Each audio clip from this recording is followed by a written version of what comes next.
আজকের এই কৃষি বীজ বিতরণ উপলক্ষে আয়োজিত কৃষক ভাইদের সাথে মতবিনিময় এবং এই অনুষ্ঠানে যারা উপস্থিত হয়েছেন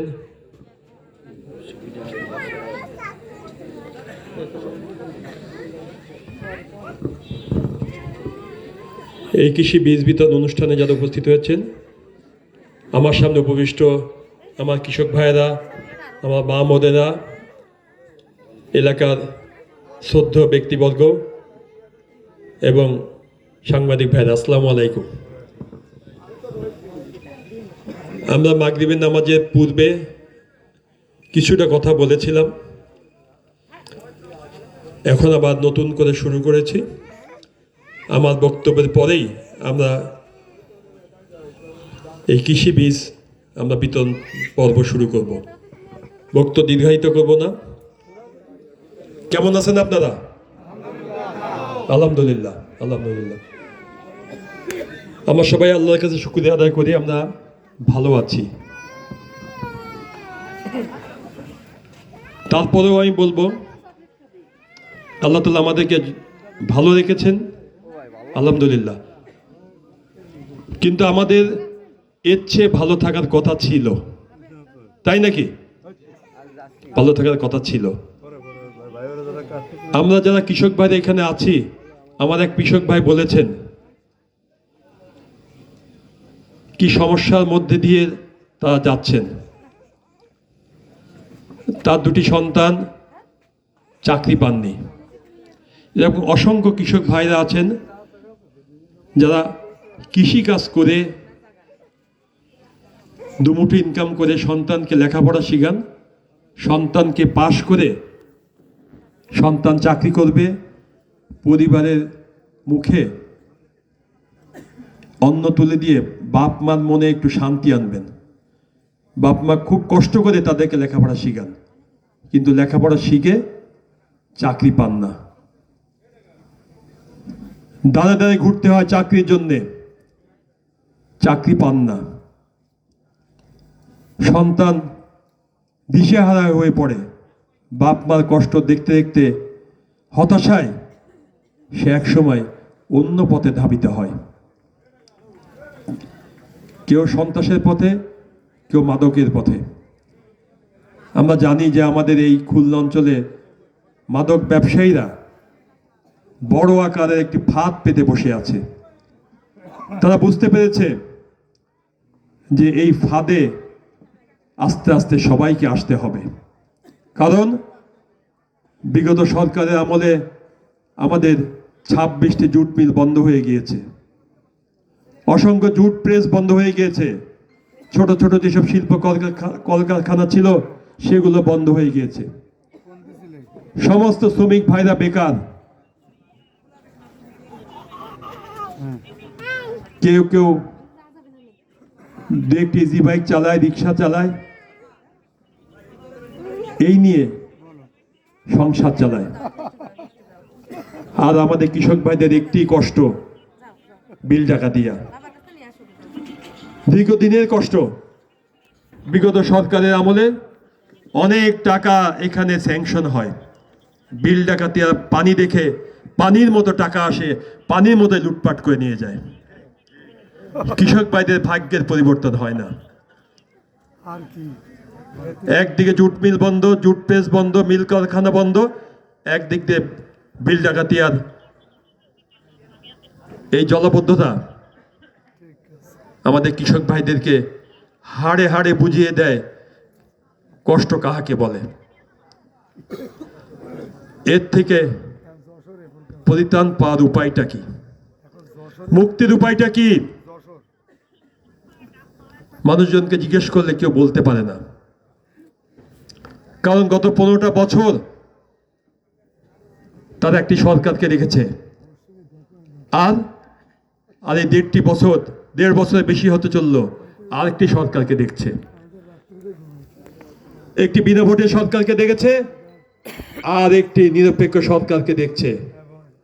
কোন সরকারই আমাদের এই ভাইদের ভাগ্যের পরিবর্তন ঘটাতে পারেনি। যুবক সমাজ যারা লেখাপড়া শেষ করে চাকরি খুঁজছে, চাকরি সন্ধান দিতে পারেনি, তাহলে মুক্তির উপায়টা কি? মুক্তির একটি উপায়, আমরা যারা 15 বছর যাবৎ ফ্যাসিস্টের বিরুদ্ধে আন্দোলন করেছি, একটি দাবি ছিল জনগণের ভোটাধিকার জনগণের কাছে ফিরিয়ে দিতে হবে। কারণ আমাদের নেতা দেশনেত্রী বেগম খালেদা জিয়া এবং দেশনায়ক তারেক রহমান বুঝেছিলেন, জনগণের হাতে যদি ক্ষমতা না দেওয়া হয় তা জনগণের সরকার গঠন করা যাবে না, আর জনগণের সরকার তৈরি না হলে এই সকল সমস্যার সমাধান করা সম্ভব নয়। আর জনগণের সরকার প্রতিষ্ঠিত না হলে এইরকম লুটপাট, এইরকম মিল কারখানা বন্ধ, আর বিল ডাকাতিয়ার নামে যেসব স্যাংশন হবে, স্যাংশনও লুটপাট হয়ে চলে যাবে। কারণ জবাবদিহিতার কেউ নাই তো, কে কার কাছে জবাবদিহিতা করবে? ভোটের মাধ্যমে কেউ তো নির্বাচন করে আসেনি, কিংবা এই যে বর্তমান সরকার নিরপেক্ষ সরকার, সেও কার কাছে জবাবদিহি করতে বাধ্য নয়। জনগণ যাবে কোথায়? কার কাছে যাবে? কার কাছে চাইবে? কার কাছে প্রতিবাদ করবে? সেই যাওয়ার জায়গাটা নেই। আমাদের নেত্রী বুঝেছিলেন যে জনগণের ভোটাধিকার যদি ফিরিয়ে দেওয়া হয়, জনগণ তার পছন্দ ব্যক্তিকে ভোট দেবে। আমার ভোট আমি দেব, যাকে খুশি তাকে দেব, এই নীতিতে এটি সরকার প্রতিষ্ঠিত হবে। তাদের পছন্দ সরকার প্রতিষ্ঠিত হলেই তাদের পছন্দের যেসব কাজগুলো আছে, সমস্যাগুলো আছে, সেগুলো সমাধান করতে বাধ্য থাকবে। কারণ সে সরকার জনগণের ভোটে নির্বাচিত হয়েছে। আমরা সেই আন্দোলনই করেছিলাম, আপনাদেরকে নিয়ে, বাংলাদেশের জনগণকে নিয়ে। দেশনেত্রী বেগম খালেদা জিয়া এবং দেশনায়ক তারেক রহমানের নেতৃত্বে আমরা 16 বছর আন্দোলন করেছি। অসংখ্য নেতাকর্মী গুম হয়েছে, অসংখ্য নেতাকর্মী খুন হয়েছে, লক্ষ লক্ষ নেতাকর্মী পঙ্গুত্ব বরণ করে এখনো নিঃস্ব অসহায় অবস্থায় জীবনযাপন করছে। অনেকের নামে লক্ষ লক্ষ নেতাকর্মী নামে মামলা রয়েছে। রাতের পর রাত, দিনের পর দিন বাড়িঘর ছেড়ে অনেক নেতাকর্মী বিলে কিংবা বিভিন্ন জঙ্গলে আশ্রয় নিয়েছিল।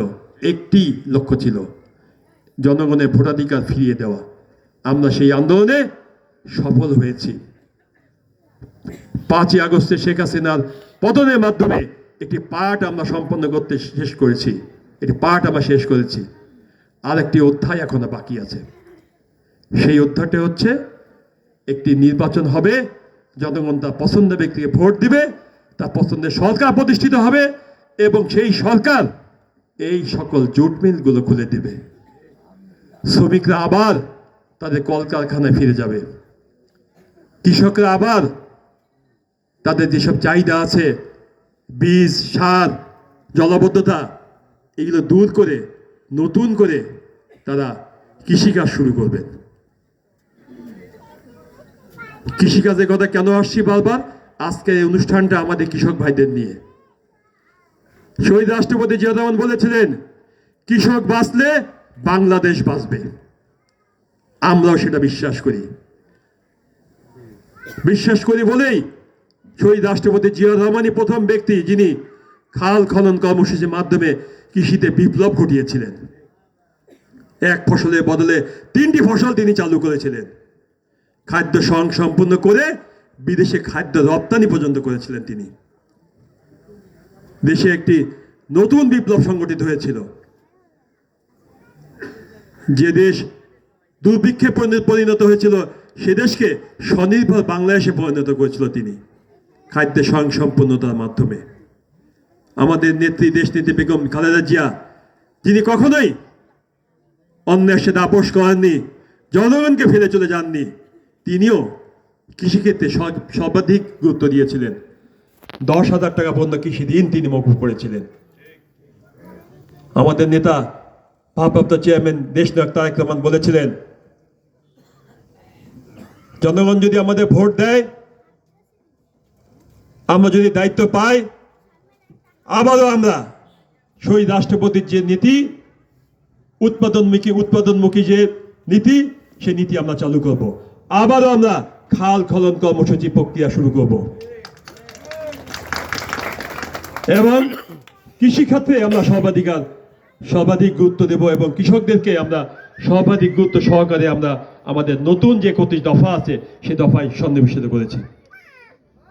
তিনিও বলেছেন কৃষককে বাঁচাতে হবে, কৃষক বাঁচলে বাংলাদেশ বাঁচবে। তাই প্রত্যেকটা ক্ষেত্রেই কৃষকদেরকে সর্বাধিক গুরুত্ব দিয়ে আমাদের বিভিন্ন প্রকল্প গ্রহণ করতে হবে। ফসলে আমরা স্বয়ংসম্পন্ন হয়েছি শহীদ রাষ্ট্রপতি জিয়া রহমানের বদৌলতে। আমরা আবারও দেশনায়ক তারেক রহমানের নেতৃত্বে নতুন করে কৃষি বিপ্লব ঘটিয়ে আমরা বিশ্বের বুকে প্রমাণ করতে চাই বাংলাদেশ একমাত্র দেশ যারা শহীদ রাষ্ট্রপতি জিয়া রহমানের নীতি আদর্শ গ্রহণ করে যেভাবে কৃষি বিপ্লবের মাধ্যমে স্বয়ংসম্পন্ন হয়েছিল, আবারও দেশনায়ক তারেক রহমানের নেতৃত্বে আবারও বিশ্বের বুকে কৃষিতে আমরা স্বয়ংসম্পন্ন হয়েছি। তাই আমাদের যে কৃষক ভাইরা এখানে আছেন, সিম্বলিক অর্থে যদি বলি, এই শীর্ণ কৃষককে আমরা শীর্ণ থাকতে দিব না, সবল করতে হবে যাতে তারা সুন্দরভাবে আধুনিক পদ্ধতিতে কৃষিকাজ করতে পারেন, তাদের পরিবারকে স্বাচ্ছন্দ্যে রাখতে পারেন, সন্তানদেরকে লেখাপড়া শেখাতে পারেন। 31 দফার মধ্যে আমরা কৃষকদের জন্য ফার্মার্স কার্ডের ব্যবস্থা করেছি।